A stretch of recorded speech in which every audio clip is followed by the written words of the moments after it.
just trying to, I'm still figuring things out here. Bear with me.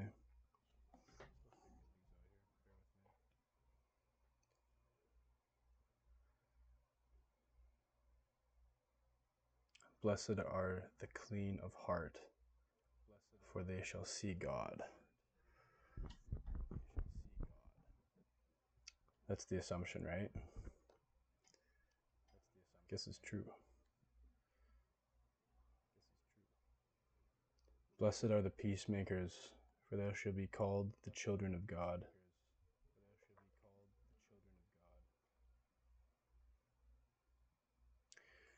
Peace is always an option, right? Like, it's just don't be petty, right? Anyone can just, it's so easy to kind of get that vengeance, that's just like, that's that evilness, that to try to get your own justice is just vengeance. It's not justice at all. You're punishing yourself when you do that too.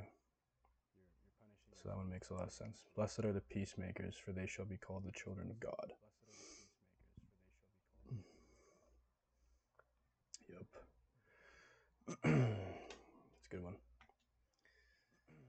Blessed are they that suffer prosecution for justice' sake, for there is kingdom in heaven.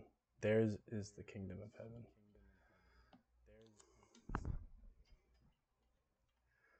What does that mean? What does that mean? Okay, so let's read that again. Blessed are, okay, so let's say they suffer prosecution for justice's sake, for theirs is the kingdom of heaven.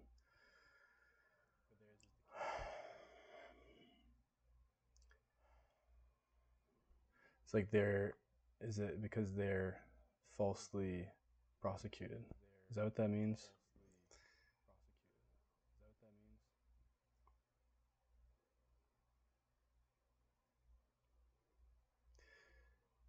Blessed are ye when they shall reveal you and prosecute you and speak all that is evil against you, untruly for my sake.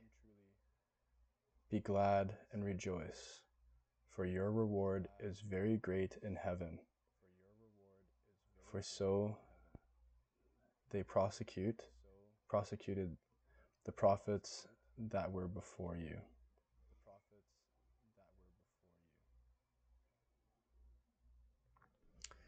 Yeah, basically that's, if you've experienced an injustice, someone lies about you, and you are prosecuted, you got canceled, let's say. So you get canceled for some shit you absolutely did not do.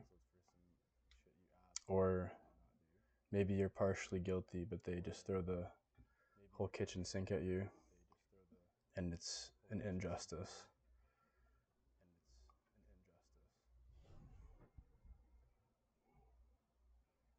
It's not fair. It's not easy. But here it says that it's all right. That's comforting, right? Thank you, Jesus.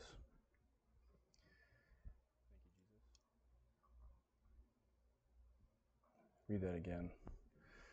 Blessed are ye when they shall reveal you and prosecute you and speak all that is evil against you, untruly for my sake.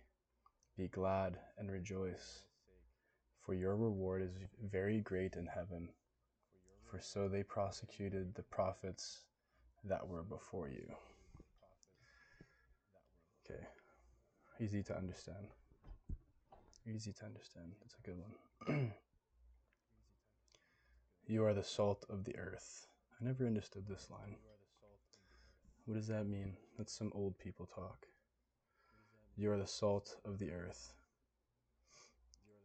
But if the salt lose its savor, wherewith shall it be salted? It is good for nothing any more but to be cast out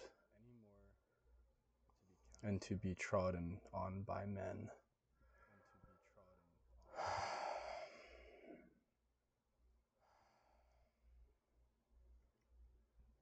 It's definitely hitting somehow. Let me read that again. You are the salt of the earth, but if the salt lose its savor, wherewith shall it be salted? It is good for nothing any more but to be casted out and to be trodden on by men. Interesting, interesting.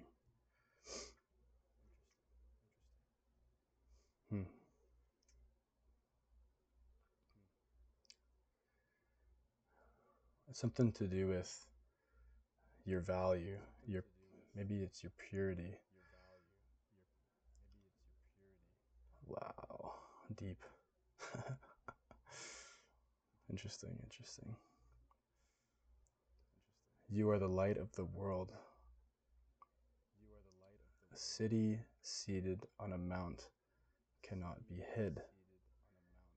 Neither do men light a candle and put it under a bushel, but upon a candlestick, that it may shine to all that are in the house.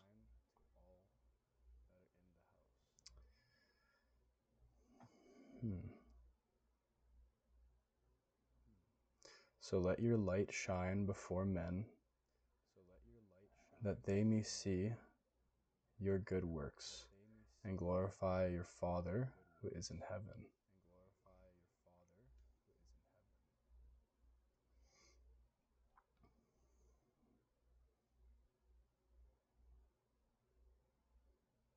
Nice.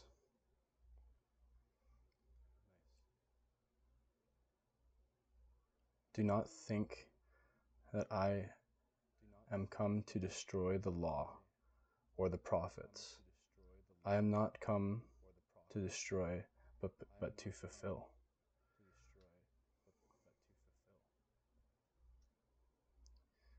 For amen, I say unto you, till heaven and earth pass, one jot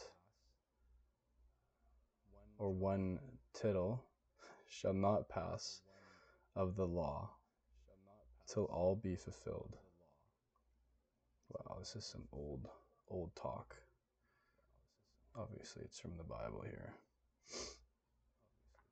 He therefore that shall break one of these least commandments, and shall so teach men, shall be called the least in the kingdom of heaven. Ouch. But he that shall do and teach, he shall be called great in the kingdom of heaven. That's an important one. I'm going to read that again. I'm going to try to read it properly this time. He therefore that shall break one of these least commandments, and shall so teach men, shall be called the least. Interesting. Okay, so therefore that shall break one of these least commandments, and then shall so teach men. So if you lead by poor example, essentially, shall be called the least in the kingdom of heaven. Yeah, that's what you deserve, I guess, according to Jesus. But he that shall do and teach, he shall be... Okay. But he that shall do and teach, he shall be called great in the kingdom of heaven. So obviously you want to lead by good example. You know, obviously by these commandments.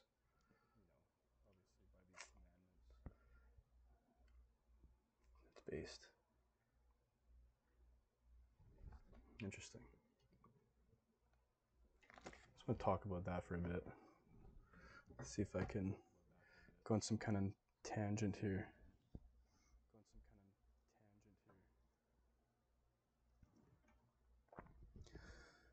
I think people who are trying to fit into the worldly side of things, like they want to fit in, they want to be like normal, they want to be considered normal and fit in, and be debaucherous or whatever, right? You know you're doing wrong, you're doing it anyway,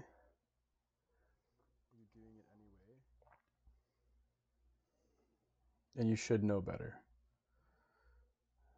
but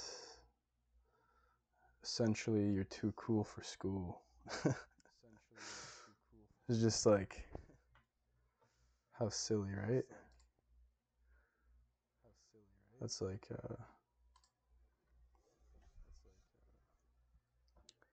to be like that normal atheist kind of guy who's just like scientism out the wazoo or whatever.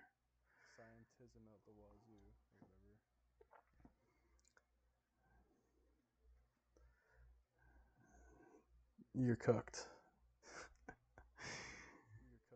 You're going to hell.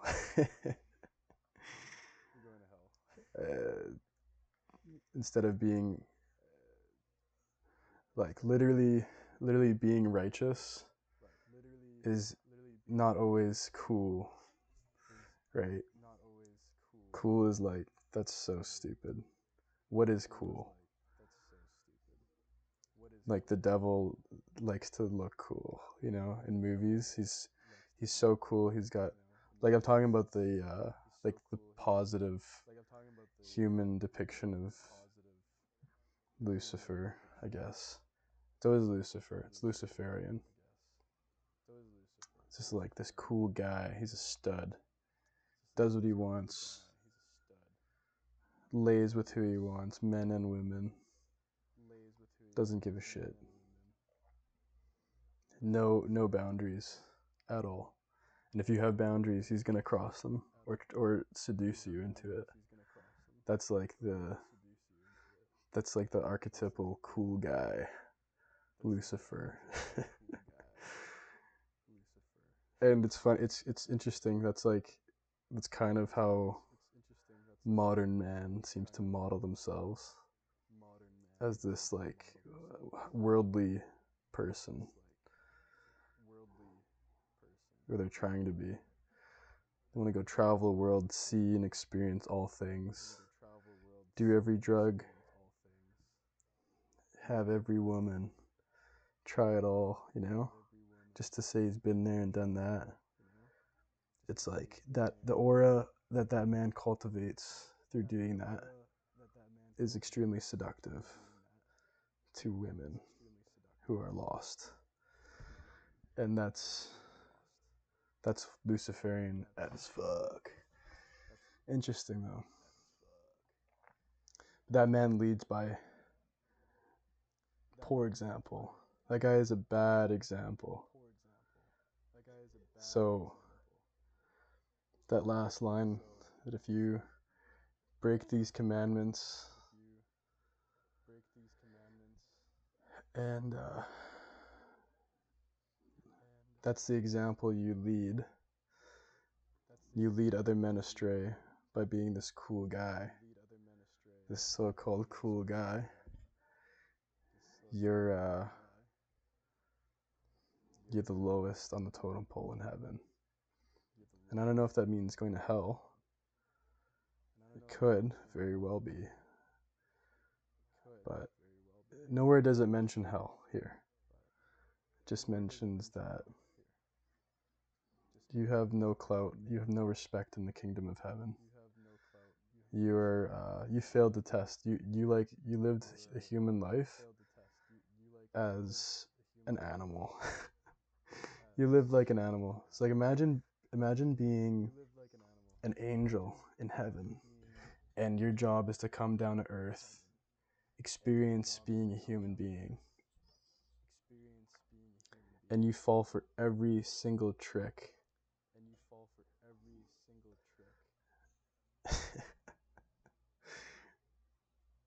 Instead of being a human being on the path of righteousness and goodness, you live to your most base nature like an animal.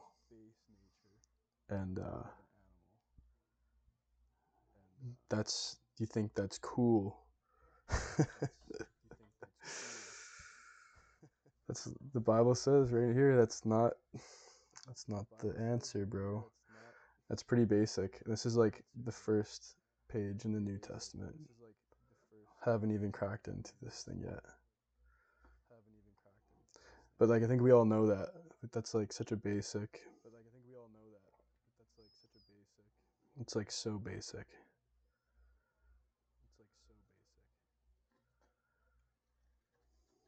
Yeah.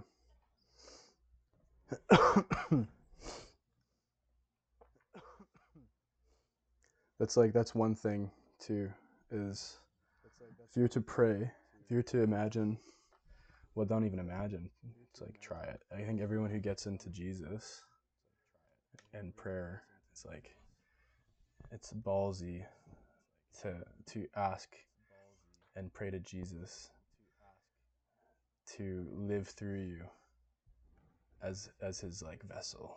Like you're gonna live out Jesus Christ's mission. That's like, who knows what's gonna happen to you. You might be crucified. But I'm pretty sure I've done that a lot. I'm not pretty sure, I know I've done that. But whether I stay on that path correctly or not, that's up to me, and it's not easy, right? Like who's martyring themselves in the name of Jesus? You know, it's not easy to do that. We're not everyone's Jesus. But the sentiment of that is like, if you're to try your best to live as Jesus would have you live, as if he's your big brother and you listen to him, like you're not gonna be cool. Nothing about you is gonna be cool. You're gonna be a dick. You're gonna to stand up for what is right. I mean, there's a way to do it. There's like, you have to have social tact and all that stuff, right? But like, it's not comfortable. But I think it's easy. It's like me getting on stream and reading the Bible and talking about Jesus. I immediately put myself in the Bible freak category. Am I a Bible freak? Maybe. I don't care. It's okay. It's about, you know what pisses me off? The word righteousness has been taken away from the righteous. It's like, it's been made into this like soft, like lame thing.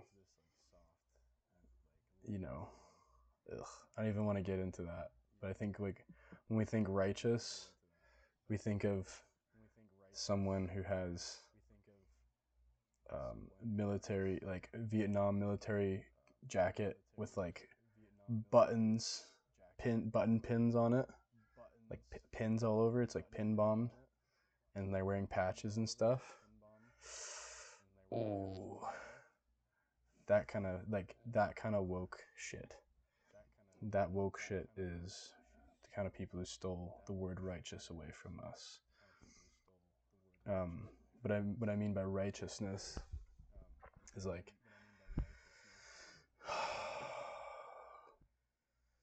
just telling the truth when it's uncomfortable.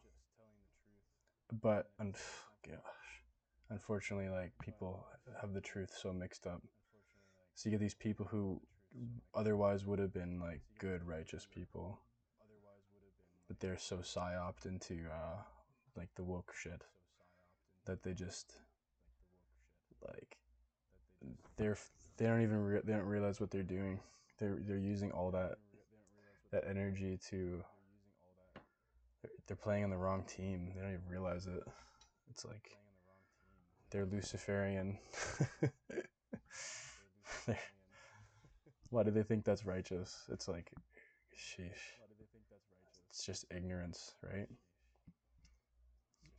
I think a lot of these people, their heart is in the right place actually, though, which is like the crazy part. Like the energy they have towards it, but unfortunately, it's like out of bitterness and resentment. Yeesh.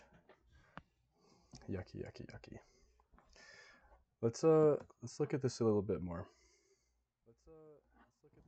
That whole topic is honestly getting cringe. I don't even like to talk about. I'm like, oh, I'm so done talking about people like that. Just I don't care anymore. I don't care about that shit. It's like I don't even want to talk to someone like that because I mean I'm not even I don't even argue with people like that because it's just useless. All you have to do is ask them like a simple question that puts a cog in their wheel, and they're like destroyed instantly, right? Duh. It's just like why engage with the weak? It's like pick on someone your own size, right? Like these people are very far behind. Like we all thought like that when we were like age 12 to like 14. And if you didn't start growing out of it after that, I think people stay that way for the most part. And maybe they grow up a little bit, but they just have to get bored of it. And then they don't realize they slowly change their belief system. But yeah, I think people have to wake up young. I think, people do wake up late. That does happen, but it's like it's really hard to change someone like that's mind. Like what's the point? You have to be like the right person at the right time to give that message. And it's not like if you just pose yourself as opposition to them, you're actually strengthening their viewpoint in a weird way. Even if you make them feel so wrong, the fact that you made them feel like they're losing is the very thing that makes them think you're the devil and they hate you. It's like, what's the point of that? You can't fight fire with fire when it comes to ideology. Like, I don't think people change their mind that easy. Like Steven Crowder, like doing his change my mind thing. It seems like he gets some people. They go like their brain hits a reset. They're like, they're like totally wipe their brain for a sec. But like, I don't think people can handle taking that L. They just go right back to it afterward. And I think he's not helping a lot of people doing that. He's just preying on stupid young people for content, which is like the whole point of his platform, his channel. Like, whatever. It's not actually the right way to do it. Like cooking a liberal, it's who cares? It's so, you know what I mean? Like, I don't even know if I have that in me. I think I did at one point, but it's because I was like angry, young guy. Like, it's like that's not.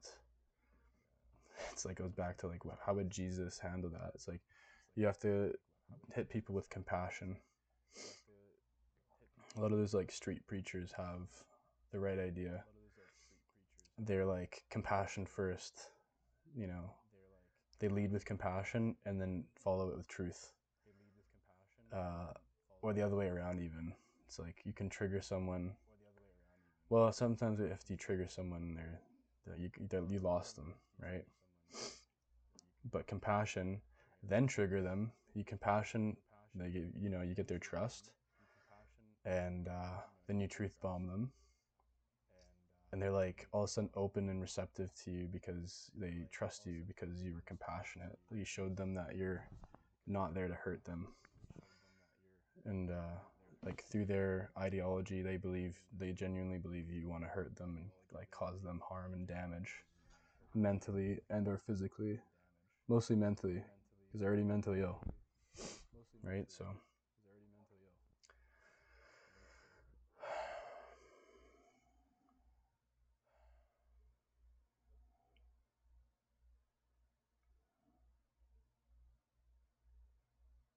Hmm.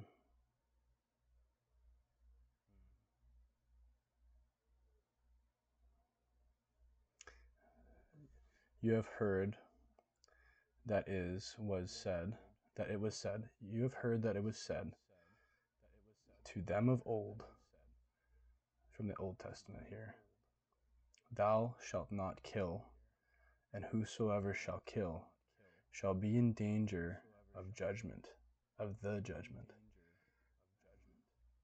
But I say to you, that whosoever is angry with his brother shall be in danger of the judgment, and whosoever shall say to his brother, Raka, shall be in danger of the council. The council, who's the council? And whosoever shall say, thou fool, shall be in danger of hellfire. Damn. Okay.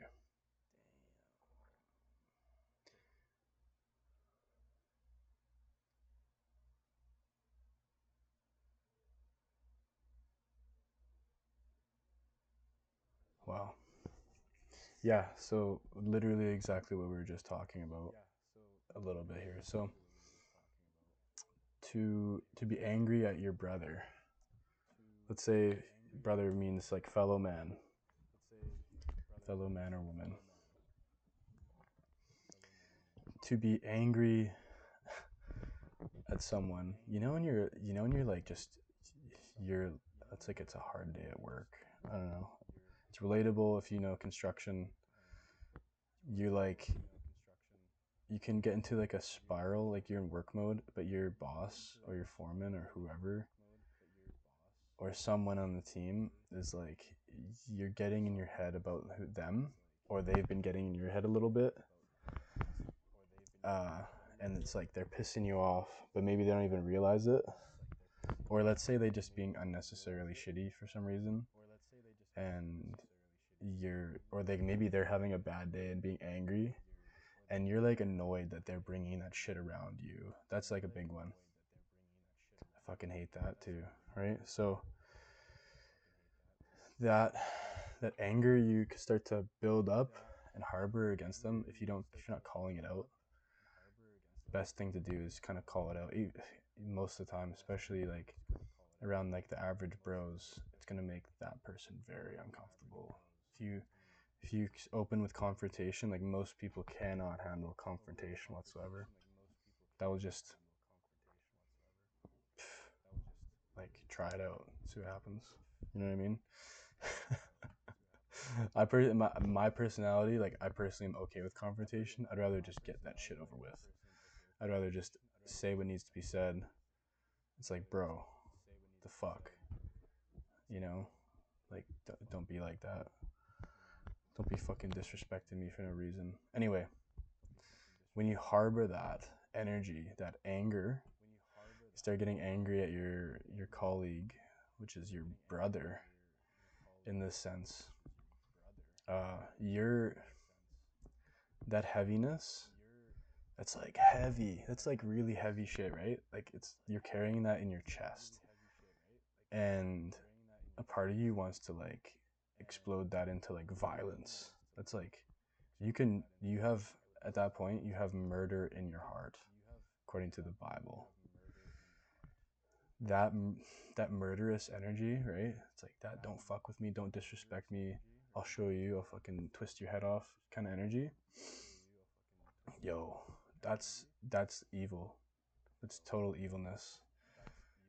Um, and you, it's like killing. It's like you have murder in your heart, and that's like you gotta squash that. That's not you. That's just pure evil darkness. Some people really identify with that. Some people think that's okay, and they don't like resolve it properly. And usually it's like, okay, you have your fucking lunch break or whatever, and you eat your fucking Snickers bar, and you get over it, and you have yourself a little Coca-Cola, whatever you do, a cigarette, just chill, and it's like it can pass. You let it pass, and maybe you realize like it was not true.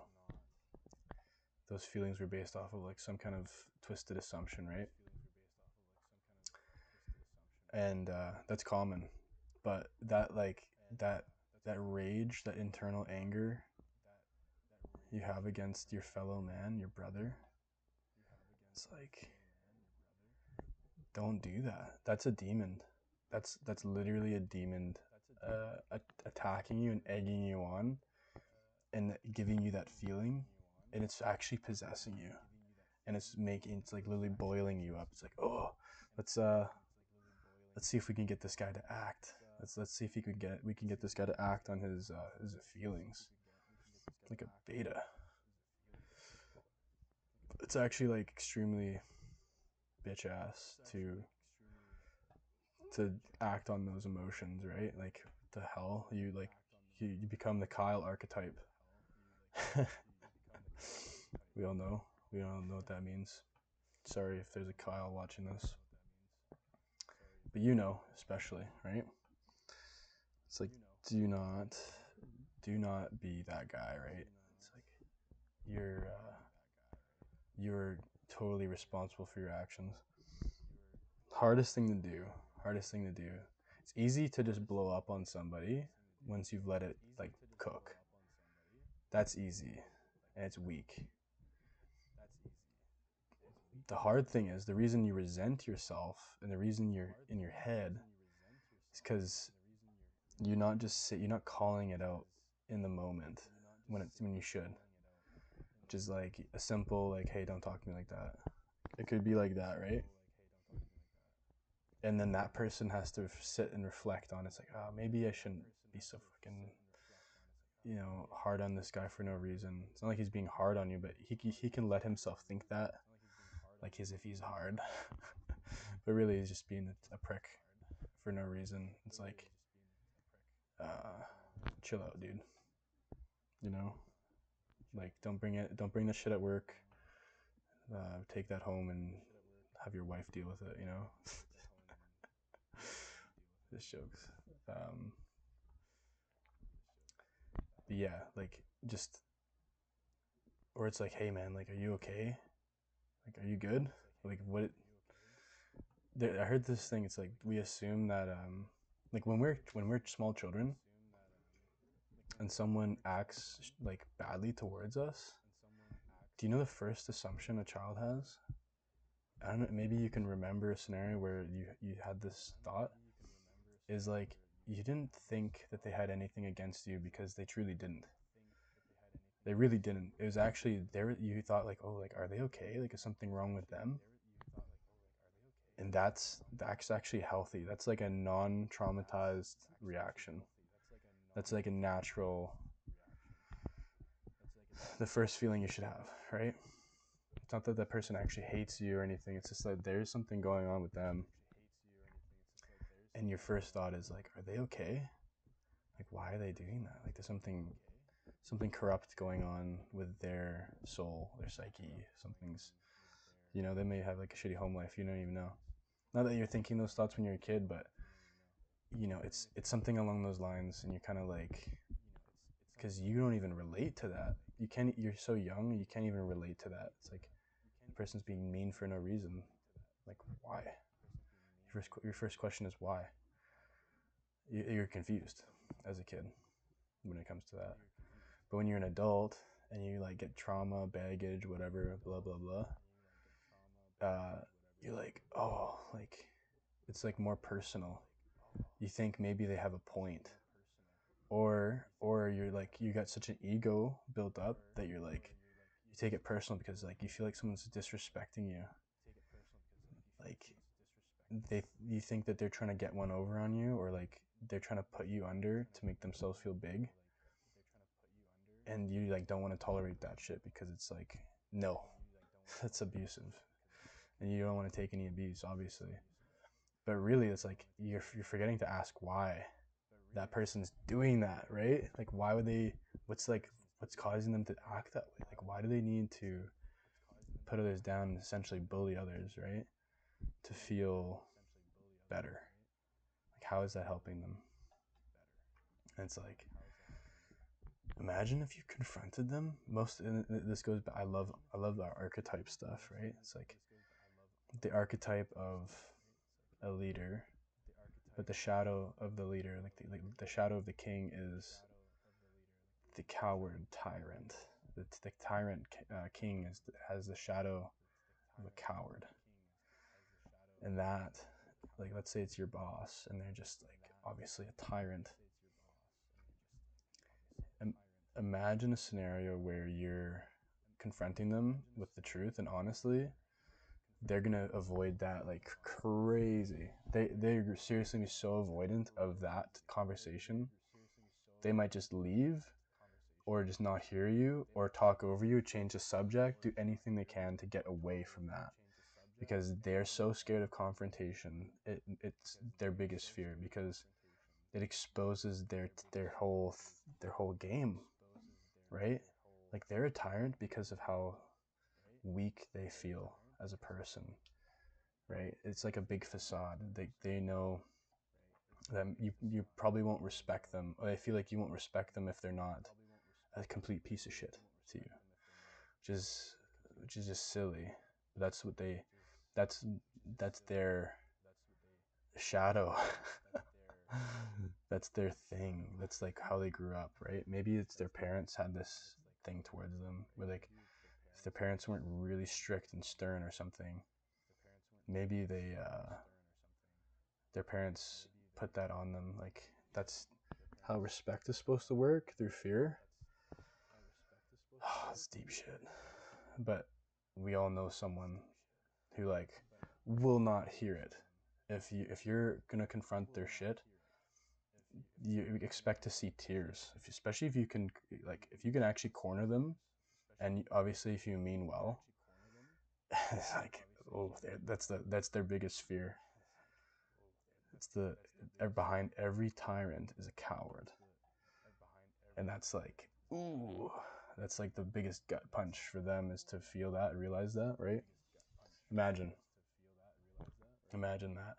And I think a lot of people maybe hearing this are like, uh-oh, busted. I it's like, I'm glad that's not my problem, and I'm not bragging or anything. It's just like, eef, that's a heavy burden, and to have going on with yourself is just that you're that's how you feel like you can that's the only way you feel like you can control other people. You feel like you need to control others, and you got this tyrant thing going on, and it's like basically borderline abusive or full on abusive in all your relationships. And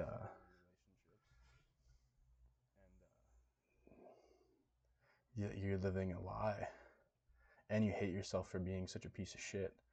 It's like, that's rough. That sucks. Yeah. The coward tyrant thing. And that's empowering knowledge for anyone who's like, let's say you're a victim of being bullied. Dude, maybe you're an idiot and that's why you're being bullied, or maybe you are the tyrant. This is a flip. This is a flip on the script, a little table turn, right? If you're if you're being bullied, maybe it's because you're a tyrant and someone is like constantly confronting you and calling you out for your tyrant behavior. I think that's actually really common. And that person who feels like prosecuted by that truth teller, that like honest person, like that honest person that's like confronting you about your shit, they actually mean well, and they just don't like your shitty attitude, your like tyrant behavior, right? I think those are the kind of guys, those are the kind of people who end up getting bullied the most. That's like in my experience, you know, like anyone who I'm like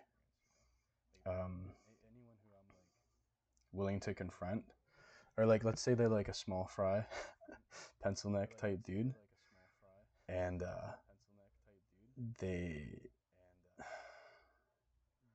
they're usually used to being a tyrant and picking on people smaller than them, and like I come along and it's like they're immediately gonna like shell up because they know it's not gonna work on me, and they're like uncomfortable.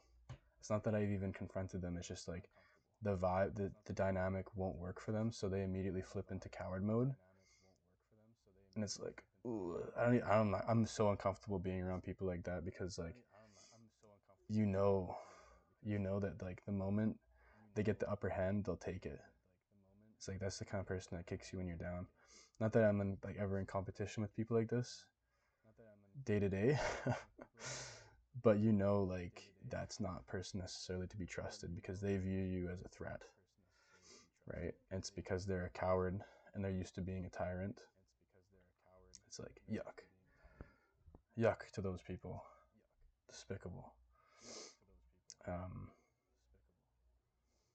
Yeah, that's the thing too. Being like or at least trying to be. I'm not gonna sit here and say I'm a righteous person, but I think I try to be, and I have evidence for myself that I am through certain actions. At least I hope I do. But yeah, to be that kind of person who lives through Christ, which makes me feel like an imposter to even claim, right? I'm not trying to be like this humble guy who says that, but whatever. That path is going to attract a lot of like insecure people who are really threatened by that energy, right? You can't even mention, like, imagine this: there's people who are terrified, or they have a visceral reaction, maybe not terrified, but they're seriously offended if you bring up Jesus's name. They're like immediately defensive, immediately shelling up, right? And it's actually the same dynamic. It's like that person's kind of like the coward tyrant to the person who is righteous enough to call out and confront, be confrontational, and just call the truth. That's like, it's kind of the Jesus energy to the vipers, to the prosecutors, to the bullies, right? Like, it's just, that's an obvious parallel. They flee. They flee like rats around Jesus's name. It's the same energy. Like, to be that kind of person, you're gonna have all those kinds of people have assumptions about you, or maybe they'll like even lie about you, or like they're like you're a big you have a target on your back, essentially. Not like it's a chip on your shoulder and you should be a victim. You're like, oh, woe is me. Get prosecuted out here like Jesus.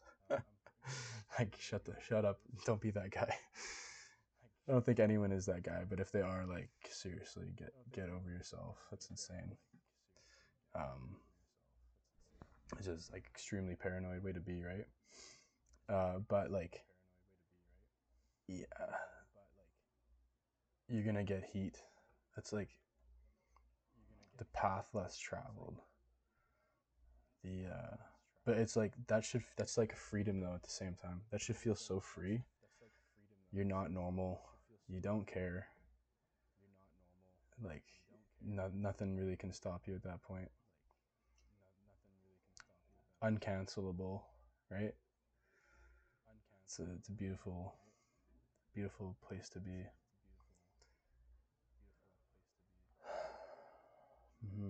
Okay, let's read some more. Let's see.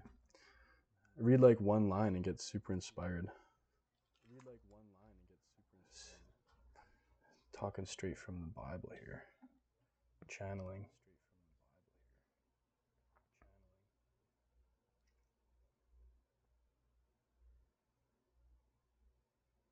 Okay, let's just read off where I was. If therefore thou offer thy gift at the altar, and there thou remember that thy brother hath anything against thee, leave there thy offering before the altar, and go first to be reconciled to thy brother, and then coming thou shalt offer thy gift. I'm not really sure what that means. It's interesting though. There's something to that.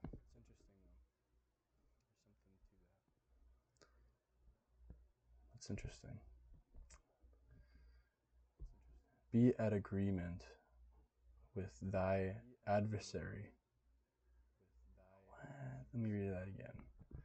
Be at agreement with thy adversary betimes.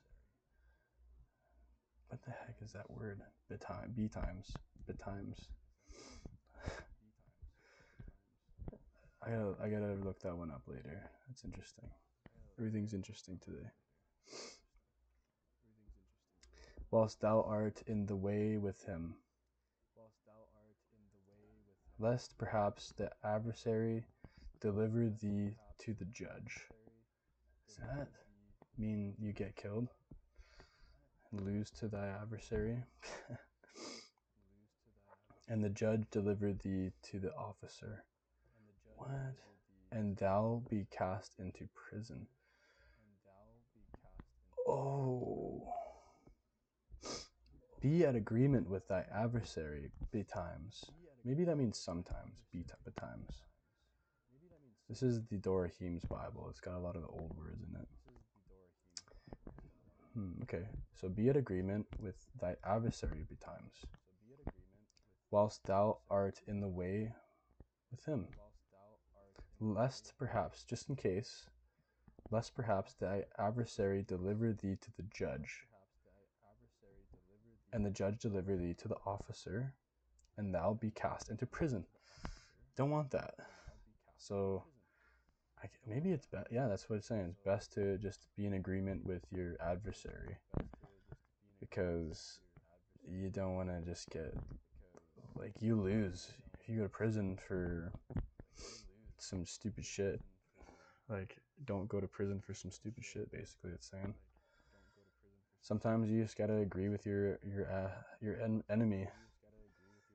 Like, don't go to jail for no reason. Amen, I say to thee, thou shalt not go out from thence till thou repay the last farthing. Farthing. Farthing. Farthing. I don't know what that means. This is old language, old English. But I say to you that whosoever... Wait, I missed something. You have heard that is said to them of old, thou shalt not commit adultery. That's from the Old Testament. That's why it says, you have heard that it was said to them of old, thou shalt not commit adultery. Okay, I'm excited to see what this says. It's a big one, especially in modern times, right? In the world we live in. But I say to you that whosoever shall look on a woman to lust after her hath already committed adultery with her in his heart. And if thy right eye scandalize, nice word, scandalize thee, pluck it out and cast it from thee. For it is expedient for thee that one thy members should perish, rather than thy whole body be cast into hell. Oh, that's good. I think we've all heard this one. If you haven't, that's a really good one. That means if your right eye causes you to sin, it's better to cast it out of better to lose this member, better to cast it away from you than to have your whole body go to hell. So guys, y'all just need to cut your whole right arm off and your left arm. Get it off. Stop gooning. You cause your whole body to sin. Don't do that. Yeah, that's a big one though. So in the Old Testament, thou shalt not commit adultery. That's all it said. In the New Testament, Jesus makes the rules even harder. He says, if you even look at another hoe, you even look at a woman, especially if she's got a husband and you have a wife already, or a girlfriend in modern times. Let's say you have a girlfriend, they have a boyfriend, because basically, let's be real, everyone now who's dating is basically married because they're having sex. You're married, you just didn't get married, but you consummated the relationship, the marriage, through having sex, and you know each other through that. So tough luck. So now when you look at somebody, you look at another girl, even especially you get like a crush on another girl, and they have like a boyfriend, that's not good.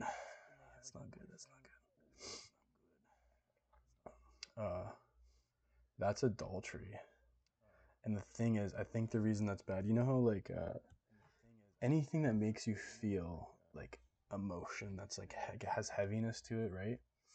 It's weighing down your soul. That's why it's sin. I think it's basically as simple as that. And I'm not sure there's much you can do to make that any better. You can't really like redeem that. There's no redeeming aspect of such a thing, right? It's not that innocent. It's not an innocent thing to do, right? So let's say you have like a crush on a chick, right? Let's say you got a wandering eye. Maybe it's outside your relationship, or maybe they're in a relationship, and it's confusing because like everyone's just dating, no one's married, so it's like everyone's a temp, even though they're like seeing each other seriously. And it's just like, that's the problem. That's like one of the big problems. It's like the root of actually all the problems, right? There's not a strong boundary going on. So it's like people remain these like kind of options. Problem is, you want to build more of a relationship with that person because there's a lack of a boundary, and maybe it's mutual even, which is even more dangerous. Extreme danger. So that's happening, and there's this like invisible chemistry. You're both thinking about each other, and you're like, part of you is like scheming. It's like, how do I get further with this? How do I make this more potent? You're like doing magic. You're like literally casting a spell in your head. And you could almost be sure that that person is doing the exact same thing too. It's pulling away from their relationship, causing heaviness and problems in that relationship. And it's causing heaviness in your heart because you're like in scheming mode. You're like basically being evil.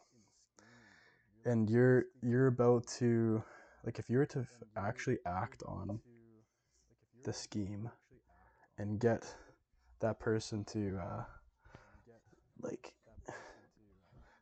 it's not like straight up cheat, it's just like get that person closer to you and further away from their mate, their lover. That's dark. That's like you're being bad. And this is like, this is so common. I think people do that. Even like a really common example, it's like in a work environment, you got like a work wife, and you know for a fact you see her more than she sees her husband, or her husband sees her, and you're in her ear. It's like, you can't be that guy. That's bad. You're fucked. You're fucked for doing that. But that's just evil. That's just pure evilness. And you've already committed adultery in the early stages of that, right?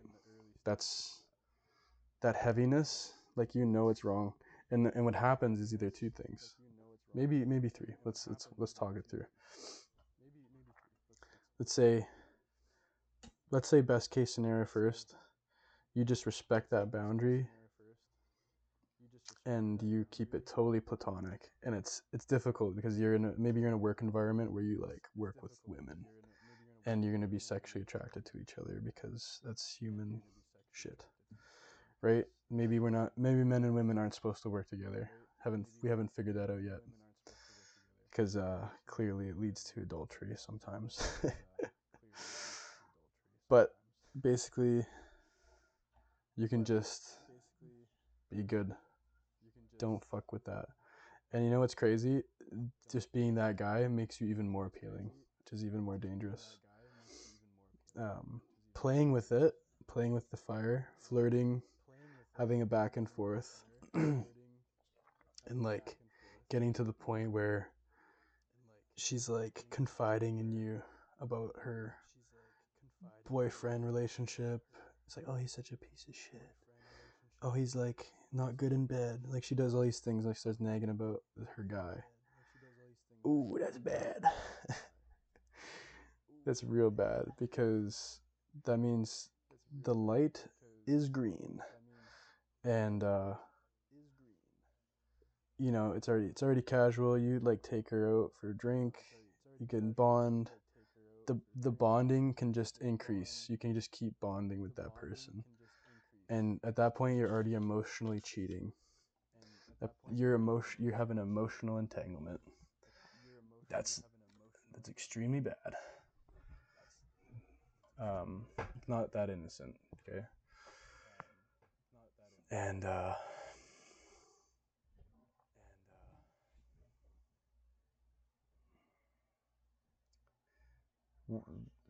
it's like you've already committed adultery, essentially, according to Jesus in the red text here, New Testament. You just didn't even need to have sex with that person.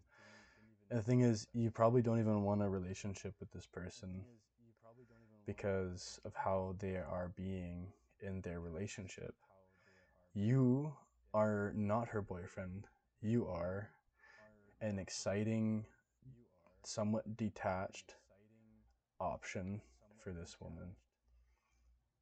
And she's not your soulmate. You guys just have a fun chemistry. And she likes you because you're not her boyfriend. Which is so messed up, right? And not only that, like, you don't want to be like, if you are her girlfriend or boyfriend, you don't want to be working with that person. You want to have time apart. It's like, ugh, it almost gives me chills. Like, not ideal, right? So it's something that it's something that can't happen, it shouldn't happen, the fact that it's naughty, the fact that it's bad, the fact that you shouldn't be doing it is what's making it exciting, because it's so wrong. And that's what makes it exciting and feels good. But that's why it's sin, right? Oof. That creates like a heaviness, and there should be some guilt attached. And there's a guilt attached for a good reason. That's like you're doing a bad thing, like that relationship is suffering. Like who knows what that girl's going home to and creating because of her all the fun she's having at work with the cool guy, her cool coworker that she doesn't shut up about, and the guy has to hear about it. It's like, oh no, like he's just my friend. Yeah, he's like, if he's not an idiot, he's like, yeah, that guy knows what he's doing. Either he's respecting the boundaries, which he doesn't have to, or he's like slowly undermining the relationship into oblivion. Ugh, not good. Not good. Anyway, that's basically what the Bible's saying here. You're better off pulling your eyes out of your head than to look at another woman who's in a relationship, or while you're in a relationship. I think that's really what it's saying. I think it's common to be like a single guy and work with women who have like shitty boyfriends who want to talk about it. Oh, that's like tempting. That's temptation. That's pure temptation. That's like the worst form. Can't do that. Don't be messing with that. You are the home wrecker. You're supposed to be a man. What the hell? Why are you wrecking homes? Why are you wrecking homes, Sherlock? It's like that's like a modern problem. It doesn't even talk about that. It's not really talking about that scenario. It's talking about like, it's assuming that you're married as a man, because I assume back in those times, in that era, you were married as a man. Just duh. And you had probably had your pick of the litter if you were like a good man, I assume. But to look at another woman, whether they were single or not, bad man, right? That's what it's really talking about. Modern day, all girls have a boyfriend. All the good-looking, beautiful girls seem to have a boyfriend, and they're kind of in monkey branch mode, and that's the fucking thing, right? It's like they're like just adulterous from the get-go if they're doing that. Like all their boyfriends are like somewhat temporary. Like if they're complaining about their boyfriend around at the workplace, ooh, that's not good. That means that guy's a temp. He's just there to fill her needs, quite literally. And you might be next. As long as it's fun and exciting for them. That's like, oh, do not want to be operating around that. Don't be doing that shit. So basically, yeah, that's heaviness for you, because you actually might start caring about a girl like that. You get like a crush on a bad woman.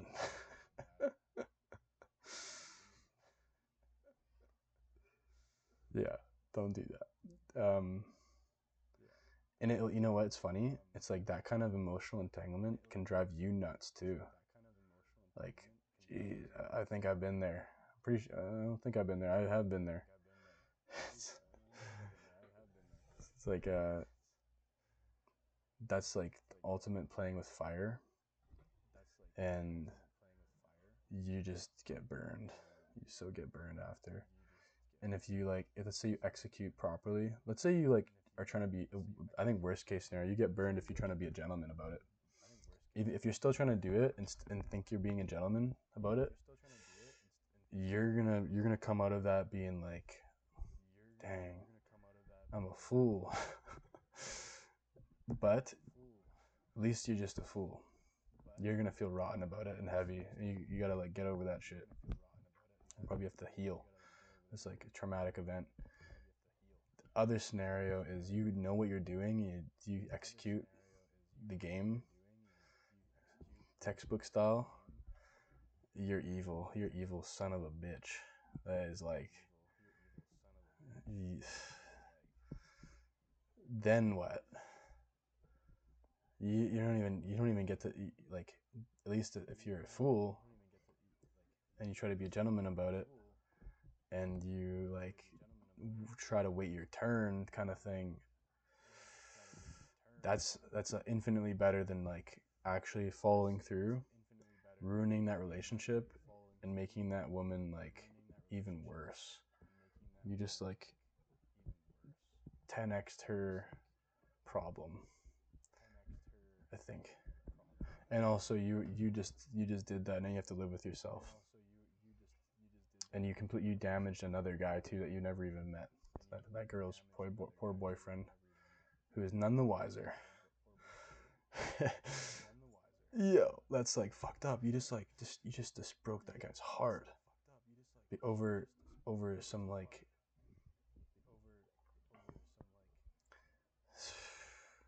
some MP. You are the SIMP. That you just did that over some MP. Learn the acronym for SIMP. You just did that, and you just destroyed. You broke some guy's heart. Some hardworking guy thinks he's like some kind of mechanic, and he's like,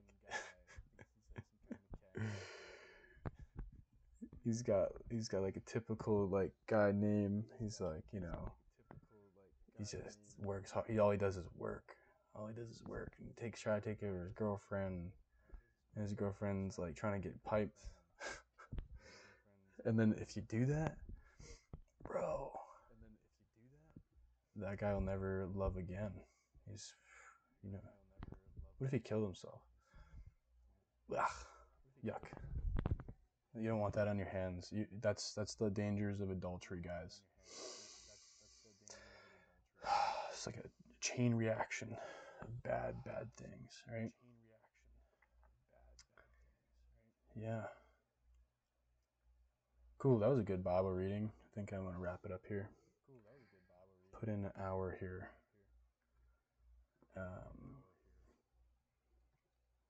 Good old little rant / tangent. But I'll be back to do this later.